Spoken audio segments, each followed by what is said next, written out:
From extraction to guardianship. That's a pretty big shift, right? We're going to dive into how one small desert town, Agua Amarga, is pulling it off. It's a powerful story about moving from just taking what you can from the land to actually becoming its protector.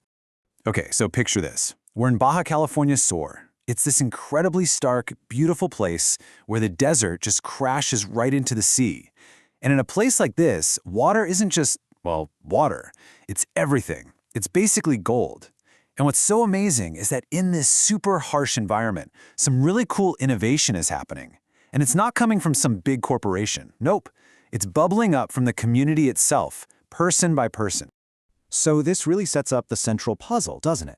If you're a small community, and you've got water shortages on one side and these massive development projects closing in on the other, what do? How do you not just hang on, but actually build a future that's strong, a future that's going to last? All right, let's get into it. First up, a pueblo at a crossroads. We're going to meet the people at the center of this story, in a place called Agua Amarga. It might be a small town, a pueblo, but what they're dealing with, it's a story you'll find in small communities all over the world. So let's paint a picture of Agua Amarga. We're talking about a tight-knit community, maybe 600 people, with this really rich, traditional ranchero culture. But they're in a tough spot. They're feeling the pressure from these huge coastal megaprojects moving in. On top of that, they're on a shaky, isolated power grid, and of course, they're facing extreme water scarcity. It's that classic conflict, right? Old world versus new pressures.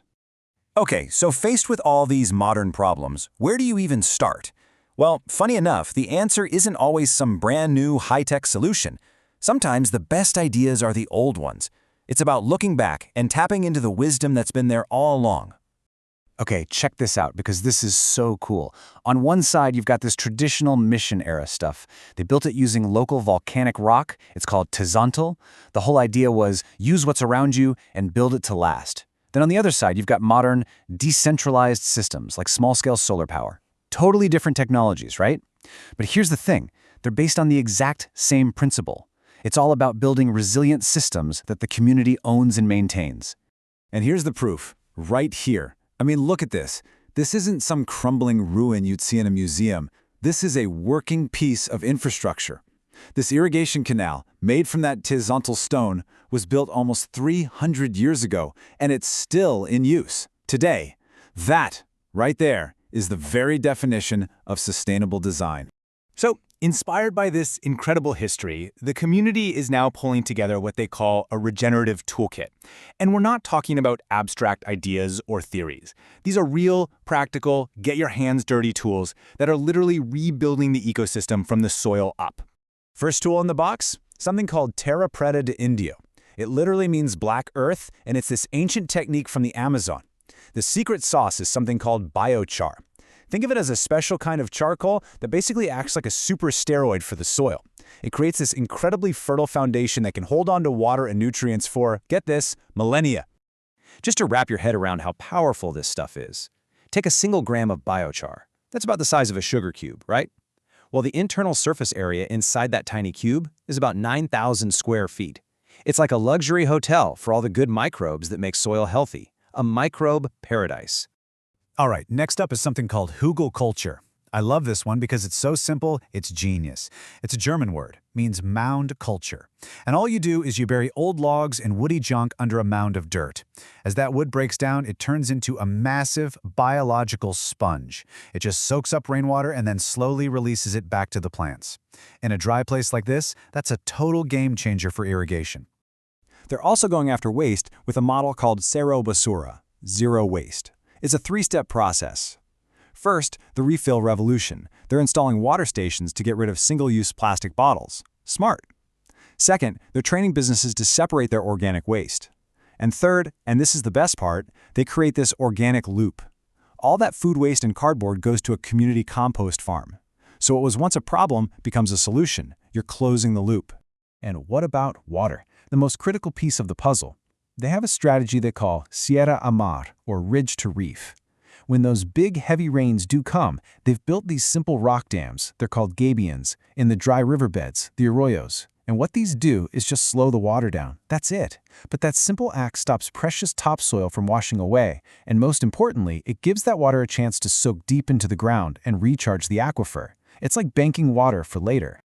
But you know, all these tools and techniques are only part of the equation. The really profound change, the one that makes all this possible, is happening on a human level. It's a massive shift in how people see their role in the world, moving from extraction to guardianship. This quote just says it all, doesn't it? The goal is a cultural shift from an extractive economy to a protective one. Just let that sink in for a second. It's about flipping the script entirely. It's creating a way of life where doing well for yourself means doing well for the environment. And you can see this change in the actual jobs people are doing. For generations, this area was known for having some of the most skilled shark fishermen around. It was an extractive living. But now, those same people, with all their incredible knowledge of the sea, are retraining. They're becoming scientific tour guides, teaching others about the ecosystem and protecting the very same resources they used to hunt. So what's the glue that holds all of this together? It's cultural pride. It's everything. Things like mariachi and folkloric dance programs, these aren't just after-school activities. They're a form of activism. They strengthen the community, give kids something positive to rally around, and you know what? They've even been shown to reduce crime. Okay, but how do you pay for all this? It's always the big question. Well, the answer is some really smart financing. They're using a model where they set up these guarantee funds. And for every 1 peso they put into the fund, it unlocks 5 pesos in credit from private lenders. That's a 1-to-5 leverage ratio. And that's what makes it possible for local families and small businesses to actually afford these new sustainable technologies. And we're not just talking about economic or environmental change.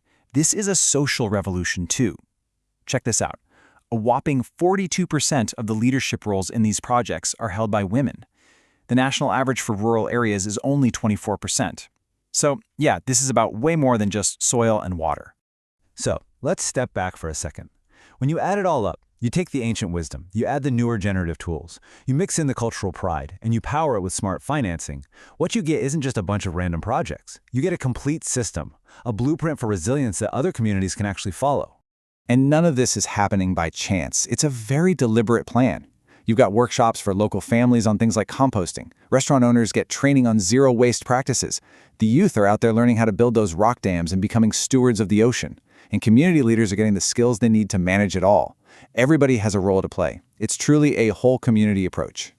And if there's one thing to take away from all this, it's this. The Agua Amarga model shows us that technology is great, but it's just a tool. Solar panels are great, composting is great, but the real engine of change, the thing that makes it all work and last, it's the community. It's people, strong, connected, and empowered to shape their own future. So that kind of leaves us with one last big idea to chew on. You know, we live in a world that is obsessed with getting bigger, with scaling up, with endless growth. But maybe, just maybe, the story of Agua Amarga shows us a different path. What if the future of development isn't about growing bigger, but about growing deeper? Deeper roots, deeper resources, and deeper connections within our communities.